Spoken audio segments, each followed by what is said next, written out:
شلون يا كبري صار موسكو العسكري يا إسلامي الذكائي للفراني مكر ما جبر وهاجر سماد وإلى دنيا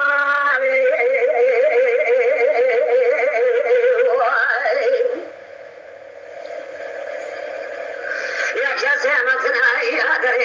حزامك يا قريش يا صحابي في القصيداوي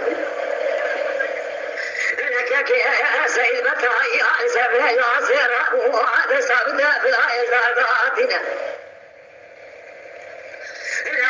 يا سلوات الله يا سحبتي في خبايا أبي خلايا قلك وابريد طاخي يا كيف يشيل فضايا فلسطين يا قراتي حيزر فضايا فلسطين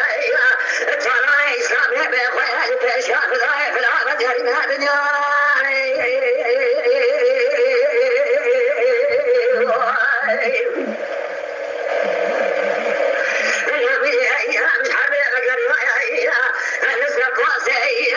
سكن يا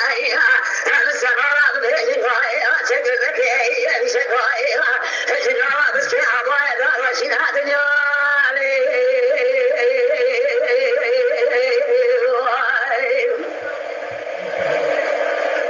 لا شيء من آخر شيء زمينا عليكم يا الكشاية البيشاول يا كبري صايب وصويا يا سريع في العاشر كايا أكاك يا سيد بطاق وإعمال من هذا الديار آخر الديار أنا بابا الديار